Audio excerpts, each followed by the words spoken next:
Hey guys, what is up? Oki here bringing you a huge Seraphine leak. It just happened today, and if you guys have been living under a rock, Seraphine is the new mid laner slash supporty champion that is coming out for League of Legends here in just a couple of days. So obviously this was not meant to be revealed today, but someone messed up and I believe leaked it onto Facebook, which then leaked it onto Reddit, and before it was deleted, somebody saved it and re-uploaded it. So I am bringing you guys the world's first gameplay for Seraphine. This is our first look at Seraphine in game. So as I mentioned, if you've been living under a rock, Seraphine is the champion that has been hyped up on Twitter. She's like this up-and-coming indie singer that is now turning into a huge superstar, and soon she's going to be a champion in League. So let's take a look at it, guys. Here's her passive stage presence. So there it is in action. Can't really see too much in it. Obviously, Leona, Seraphine, Enemy LeBlanc. So her passive, and we've actually got descriptions of them right here. Her passive is Echo. So every third ability cast with Echo will cast it again. Casting ability grants a note to nearby allies for a number of seconds. For each note, Seraphine's next attack gains range. Her next attack deals additional damage. So before we even get into it, guys, I'm going to let you know a lot of these spells that she has. I've been looking over her kit. A lot of these spells she has is going to remind you of another pre-existing champion, and it's Sona. She looks a lot like Sona. Even the passive reminds her of Sona. You'll see the similarities, but yeah, so that's her passive. Every third basic ability cast will echo, casting it again. So every 3 times she casts an ability, she just gets to use it again. Okay, so on to her Q. Her Q is her high note. So you can see it there. Just kind of shoots it into him. And remember, that's her passive at work. Every third time she uses it, it gets to echo. She gets to use it twice. So her Q is, her first ability is deals damage in a target area.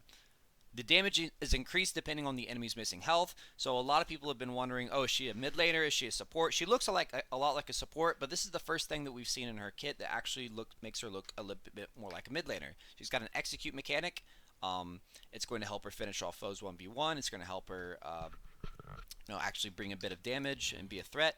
W, surround sound. I actually really like the name of this ability. I think it's really cool. So surround sound is her W. It's going to affect both of her allies. And remember, the third time that she casts it, she gets to use it twice. And remember that they just turned green there, guys, because that's important.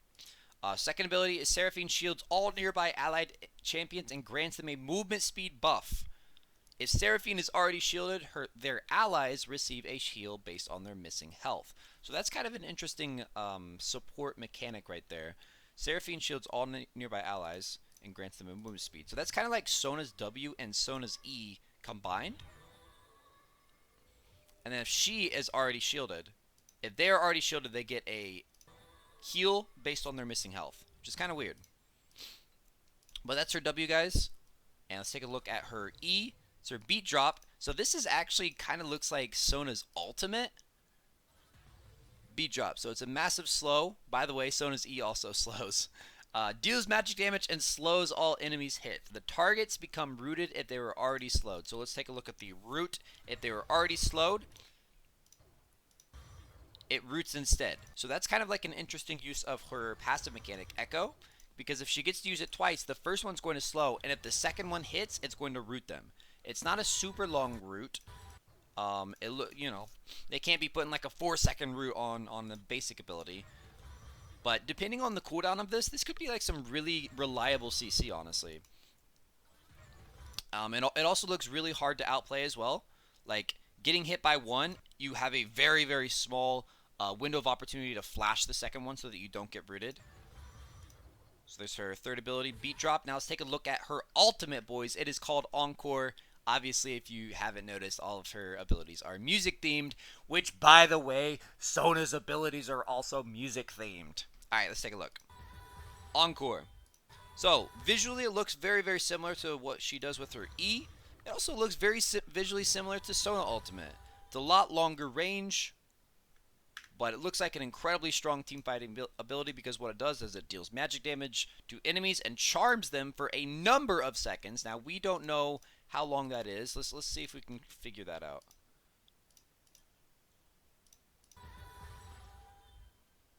It looks like It looks like it was probably about 2 seconds. So if you combine her E with the passive hit, which was about 1 second, and her ultimate, which is 2 seconds, she's actually got a ton of CC. She's going to be, I'm telling you guys, this is actually going to be very, very playable as a support.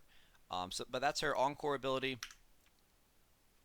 And for a number of seconds, spell extends when it touches an ally. So you want to be positioning in the back line, which also lends me to believe that she really will be playable as a support. I really didn't want to believe it because I've been hearing that she's going to be a mid laner. She's going to be a mid laner, and I think that they primarily probably want her to be a mid laner.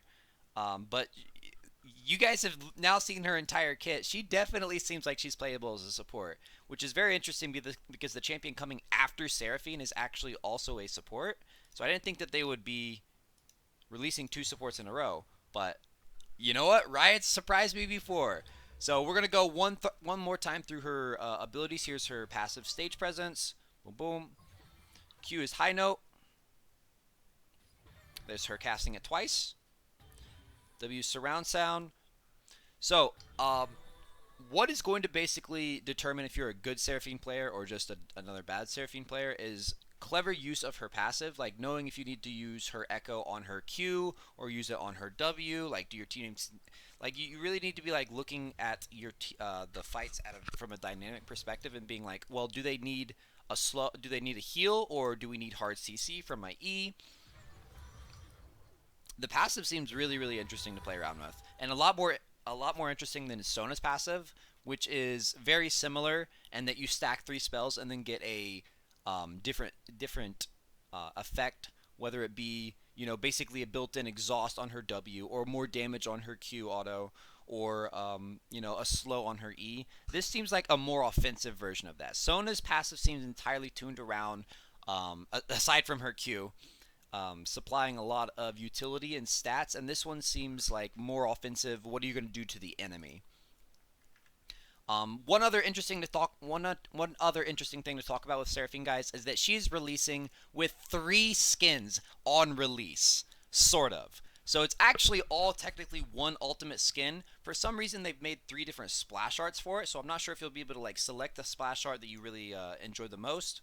But as I mentioned, she's been going through this storyline on Twitter where she is like an undiscovered indie artist. She's actually been putting out real music that you can listen to, and it's actually quite good. No simping though, guys. It's actually quite good music, but she like got picked up by KDA, which is of course this like famous in-world mega band in the League universe. So here is her first one. This is when she's like an indie artist, just working out of her bedroom. She's got a little ukulele here. I think it's a ukulele, guitar maybe. Instrument people down in the comments, tell me what that is. And then the second one is her starting to get some popularity, starting to get some clout. She started to have people show up to her shows, and then she gets picked up at KDA, and now she is Superstar. So we don't actually have the confirmed name of the skin, and I'm not sure why it has 3 splash arts, because even if it evolves in game and it has like 3 different forms, kind of like other ultimate skins do, multiple forms, they still usually only have 1 splash art. So I'm not sure what the 3 splash arts are about. We have seen the skin in game, and that's everything on Seraphine, guys. She's looking to drop on the PBE very, very soon. I'm hoping that she drops this week. Actually, I'm crossing my fingers for tomorrow. And let me know down in the comments, guys, if you want to see me play Seraphine and where you want to see me play her. I will be playing her primarily as a support, but let me know where you guys think the Seraphine's going to be played.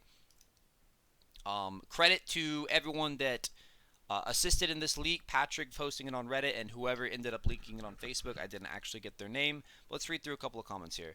It's nice they gave Sona an update. They're even redoing her ultimate skin. Most disappointed in the sound design. For an audio-based champion, the sound is really uninspired. I didn't really have any problems with the sound design. They do sound a little placeholdery, almost like they're all kind of the same.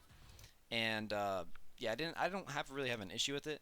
Not only are her skills Sona 2020, but her character is also entirely based around music and sound. That is also what we said. It's like they planned a VGU for Sona, but accidentally made a new champion. Yeah, the similarities to Sona, you definitely can't deny it. But I am interested to know what you guys think. Let me know down in the comments. I hope you guys have enjoyed this video, and I hope you guys are looking forward to me playing Seraphine, and also you guys playing Seraphine in the very near future. Take it easy, guys. Peace.